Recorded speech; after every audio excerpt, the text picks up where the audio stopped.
नमस्कार। आपका अखबार के संग में आपका स्वागत है। मैं हूं प्रदीप सिंह। फिल्मों में अक्सर आपने देखा होगा, बहुत सारी फिल्मों में, कि जब गैंगस्टर जो है वो बूढ़ा हो जाता है तो उसके गैंग पर कब्जा करने के लिए उसके जो साथी विश्वस्त लोग हैं उनमें आपस में बड़ा संघर्ष होता है, बड़ी लड़ाई होती है। और हमने मुस्लिम शासकों और मुग़ल शासकों के दौरान के राज में देखा है कि आपस में भाई भाई की हत्या कर देता था, बेटा पिता की हत्या कर देता था। ये सामान्य बात थी सत्ता पर कब्जा करने के लिए। लालू परिवार में भी सत्ता का संघर्ष चल रहा है, लेकिन मैं इन उदाहरणों का इस्तेमाल नहीं करूंगा। उनके परिवार में जो कुछ चल रहा है, उनके परिवार में जो चल रहा है, उसको समझने के लिए कबीर दास की एक लाइन का इस्तेमाल करना चाहूँगा, साधो घर में झगड़ा भारी। तो लालू प्रसाद यादव के घर में भारी झगड़ा हो रहा है। इस बात से अब परिवार के सदस्य भी इनकार नहीं कर सकते, क्योंकि लड़ाई जब घर से निकलकर सड़क पर आ जाती है तब उसका बचाव करना बहुत मुश्किल हो जाता है, बल्कि असंभव हो जाता है। वही स्थिति हो गई है।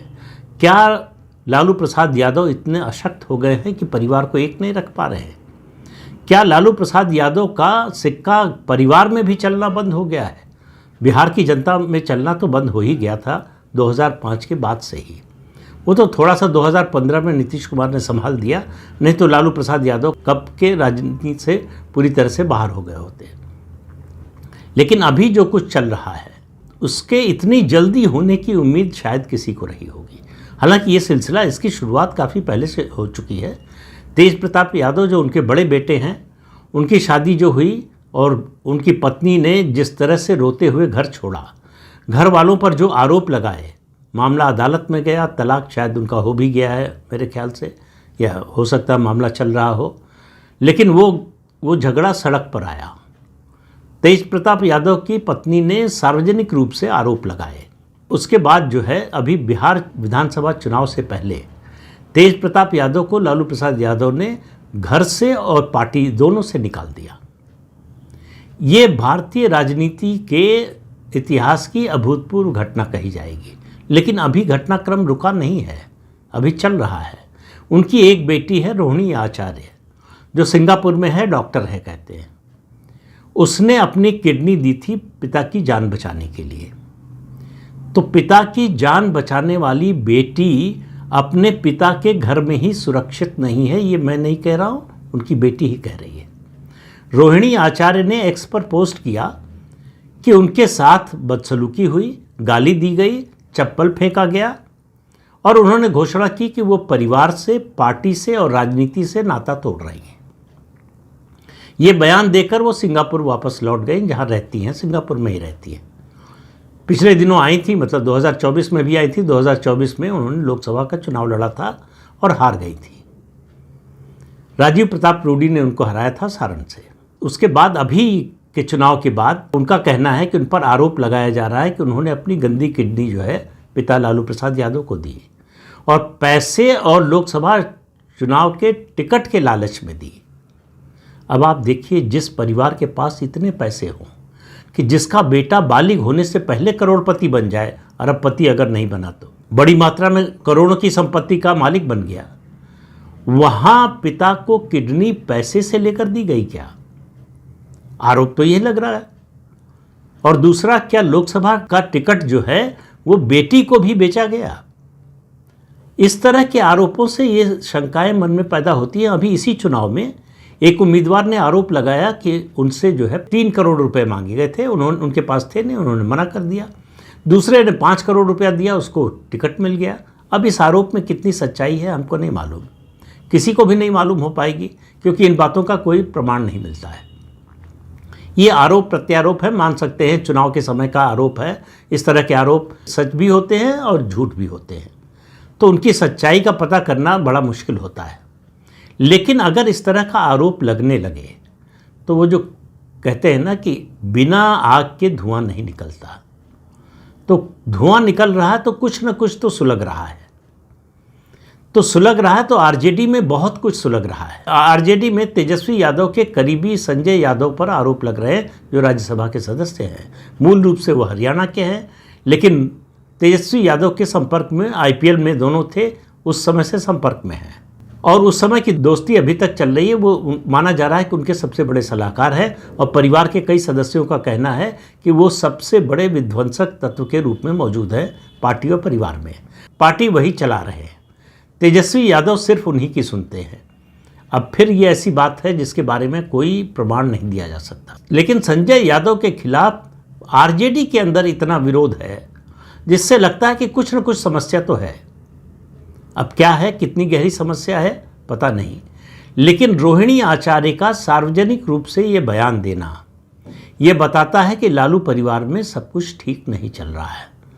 होता ये है, मतलब आमतौर पर समाज में, हर देश में, हर समाज में होता है कि परिवार जब संकट में आता है तब परिवार के सदस्य सारे मतभेद भुलाकर एक हो जाते हैं। लेकिन एक ऐसी भी स्थिति आती है जब लगता है कि संकट का कोई समाधान नहीं है और ये संकट स्थायी हो गया है, तब परिवार के सारे सदस्य अपनी अपनी चिंता करने लगते हैं। लालू परिवार में ऐसा ही होता हुआ दिखाई दे रहा है। उनकी बाकी बेटियां भी उनसे और तेजस्वी यादव से संतुष्ट हो ऐसा नहीं है, असंतोष वहाँ भी है, लेकिन अभी तक वो सड़क पर नहीं आया है। कब आ जाएगा कोई नहीं जानता है। तो पार्टी के अंदर जिस तरह का झगड़ा चल रहा है, अब सवाल ये है कि भाई राजनीतिक सत्ता तो चली गई। देखिए, वंशवादी राजनीति में आपको पार्टी का पद विरासत में मिलता है और पार्टी अगर सत्ता में हो तो सत्ता भी विरासत में मिलती है, लेकिन जनादेश कभी विरासत में नहीं मिलता। ये बात अब तेजस्वी यादव को समझ में आ जानी चाहिए। वो जो बार बार कहते हैं कि मैं लालू प्रसाद यादव का बेटा हूँ, मुख्यमंत्री तो मैं ही बनूंगा, और बार बार बिहार की जनता को बताते हैं कि वो लालू प्रसाद यादव के बेटे हैं। अरे सब जानते हैं, आपको बताने की क्या ज़रूरत है। तो आप बता रहे हैं या धमका रहे हैं? वो उनका कथन जो है वो धमकी के रूप में लोगों को ज़्यादा लगा, बजाय ये कि वो कोई जानकारी दे रहे हों। ये ऐसी कोई जानकारी नहीं थी जिसके बारे में लोगों को पता नहीं था। तो लालू प्रसाद यादव के बेटे हैं तो इसका मतलब वो जंगल राज का समर्थन करते हैं, जंगल राज के वारिस हैं। तो जंगल राज का जो अभिशाप है वो लालू परिवार पर लग गया है। लालू परिवार उसी अभिशाप का दंश झेल रहा है। जिस तरह से परिवार में बिखराव हो रहा है, अगला कदम होगा पार्टी में बिखराव का। वो कुछ दिन तक रुक सकता है लेकिन हमेशा के लिए रुकेगा नहीं। उसकी अंतिम परिणति पार्टी के बिखराव के रूप में ही सामने आएगी। लेकिन बहुत से लोगों के मन में सवाल उठ सकता है, मेरे मन में भी सवाल है कि भाई जब राजनीतिक सत्ता चली गई तो अब झगड़ा किस बात का? तो आप समझिए, जो आरोप रोहिणी आचार्य पर लगाए गए कि उन्होंने पैसा लेकर किडनी दी पिता को और लोकसभा टिकट लेने के लिए उन्होंने किडनी दी। अब सवाल ये है कि राजनीतिक सत्ता जाने के बाद अब परिवार के सदस्यों को लग रहा है कि संपत्ति पर कब्जा होना चाहिए। अब जिसके हाथ में जितनी संपत्ति आ जाएगी वही उसके पास बचेगी। इस संपत्ति के बढ़ने की उम्मीद परिवार के लोगों में खत्म हो गई है। तो जो संपत्ति है उस पर जो जितना कब्जा कर लेगा उसके हिस्से में आएगी। और परिवार के बाकी सदस्यों को लग रहा है कि इस पर जो है पालथी मारकर बैठ गए हैं तेजस्वी यादव। सब कुछ वो अपने कब्जे में रखना चाहते हैं, बाकी लोग उसमें हिस्सा चाहते हैं। अब किसका कितना हिस्सा है? लालू प्रसाद यादव की ऐसी स्थिति लगती नहीं कि वो परिवार में कोई फैसला कर सके, और कर सके तो उसे लागू करा सके। उनकी स्थिति जिस तरह से उनको बिहार के मतदाता ने रिजेक्ट किया, उनके परिवार के सदस्यों ने भी रिजेक्ट कर दिया है। अब उनका प्रभाव बिहार से पहले गया, परिवार से अब गया है। इसी तरह से परिवार में झगड़ा अब शुरू हुआ है, कुछ समय पहले से है। अगला झगड़ा जो है पार्टी के अंदर होगा, क्योंकि पार्टी का जो सबसे कोर वोट था मुस्लिम और यादव, इस चुनाव में उसमें भी छीजन हुई है और ये आने वाले दिनों में बढ़ने वाला है। मुसलमानों का मसीहा होने का लालू प्रसाद यादव का दावा होने के बावजूद सीमांचल में असदुद्दीन ओवैसी की पार्टी फिर से 5 सीटें जीत गई। पिछली बार भी जीती थी, उन 5 को तोड़ लिया था तेजस्वी यादव ने। नए कैंडिडेट खड़े किए ओवैसी ने और वो भी जीत गए। और आरजेडी को इस बार और बड़ा झटका लगा है। पिछली बार उनको लगता है कि ओवैसी ने रोक दिया उनको मुख्यमंत्री बनने से, कांग्रेस ने रोक दिया। इस बार उनको समझ में आ जाना चाहिए कि ओवैसी और कांग्रेस नहीं रोक रहे हैं, बिहार के लोग रोक रहे हैं। बिहार के लोग, बिहार का मतदाता तेजस्वी यादव को मुख्यमंत्री के रूप में नहीं देखना चाहता। तो कुछ सेफोलॉजिस्ट और कुछ जो है तथाकथित पंडितों से, विश्लेषकों से ये कहलवाकर कि वे नीतीश कुमार से ज़्यादा लोकप्रिय हैं, बिहार के लोग नीतीश कुमार से ज़्यादा तेजस्वी को मुख्यमंत्री के रूप में देखना चाहते हैं, ये आप प्रचार तो करवा सकते हैं, लेकिन ज़मीन पर इसको नहीं उतार सकते। और सिर्फ 25 सीटें जीती है आरजेडी। 2010 में 23 सीटें जीती थी। तो एक तरह से ये रेप्लिका है 2010 चुनाव नतीजे का। और मैं अक्टूबर से कह रहा हूँ, उससे पहले से कह रहा हूँ, अक्टूबर से स्पष्ट रूप से कह रहा हूँ कि ये चुनाव 2010 के चुनाव जैसा है। और उसमें मैंने तमाम कारण भी गिनाए थे, उनको दोहराऊंगा नहीं। लेकिन ये बात तेजस्वी यादव, उनकी पार्टी और उनके समर्थक दल कांग्रेस और उसके नेता राहुल गांधी को कभी समझ में नहीं आई कि ज़मीन पर क्या चल रहा है। ये जो सेफोलॉजिस्ट हैं, जो राजनीतिक विश्लेषक हैं, जो बता रहे थे कि बड़ा क्लोज कंटेस्ट है, उनको ज़मीन पर चलती हुई आंधी नहीं दिखाई दी। तो अंधे ही नहीं, बहरे भी हैं। लेकिन अब बात तो हो रही है इस समय लालू प्रसाद यादव के परिवार की। तो लालू प्रसाद यादव के परिवार में टूटन शुरू हो गई है। दूसरा, रोहिणी आचार्य के इस बयान से स्पष्ट हो गया है कि अब परिवार में जो कुछ बचा है उस पर कब्जे की लड़ाई चल रही है। और लालू प्रसाद यादव निरीह हो चुके हैं, उनके हाथ में कुछ नहीं है। उनके कहने से कुछ नहीं होने वाला, उनके रोकने से कुछ नहीं रोकने वाला है। वरना जिस बेटी ने उनकी जान बचाने के लिए अपनी किडनी दी, उस बेटी को अगर रोते हुए घर से जाना पड़े, परिवार से नाता तोड़ना पड़े, तो आप समझ लीजिए कि स्थिति कितनी गंभीर है। और इस गंभीर स्थिति का या इस समस्या का कोई हल लालू प्रसाद यादव के पास नहीं है। परिवार के मुखिया का प्रभाव तब तक रहता है, उसकी बात तब तक चलती है जब तक उसके हाथ में शक्ति होती है कुछ देने की या कुछ लेने या बिगाड़ने की। लालू प्रसाद यादव दोनों स्थिति में नहीं है, न तो किसी को कुछ देने की स्थिति में है और न किसी से कुछ छीनने की स्थिति में है। इसलिए उनको कोई नहीं पूछेगा, भले ही उनके खिलाफ कोई बोलेगा नहीं, परिवार से उनके खिलाफ शायद ही आवाज़ उठेगी नहीं, लेकिन उनकी बात कोई सुनेगा नहीं। और वो समझ चुके हैं कि अब उनके बोलने का कोई असर नहीं होने वाला है। तो अब आगे परिवार में क्या होगा, पार्टी में क्या होगा, ये तेजस्वी यादव के रुख पर निर्भर करेगा। तेजस्वी यादव मेल मिलाप का रास्ता अपनाते हैं या संघर्ष का रास्ता अपनाते हैं। संघर्ष का रास्ता अपनाएंगे तो ये फाइट टू फिनिश होगा, फिर कोई एक ही सरवाइव करेगा और कौन करेगा ये पता नहीं है। जनता ने तो बता दिया है कि हमें इस परिवार की ज़रूरत नहीं है, हमें इस पार्टी की ज़रूरत नहीं है, हम इस पार्टी के बिना खुश हैं, हमारा जीवन इस पार्टी के बिना ज़्यादा अच्छा है, ज़्यादा सुरक्षित है। जिस घर में उस घर की बेटी सुरक्षित न महसूस करे अपने को, उस परिवार के लोग अगर सत्ता में आ जाएं तो प्रदेश के लोगों को कैसे सुरक्षित कर सकते हैं? ये एक बड़ा प्रश्न लोगों के सामने, बिहार के लोगों के सामने है। इससे इस जो जनादेश आया है इसका महत्व और बढ़ जाता है।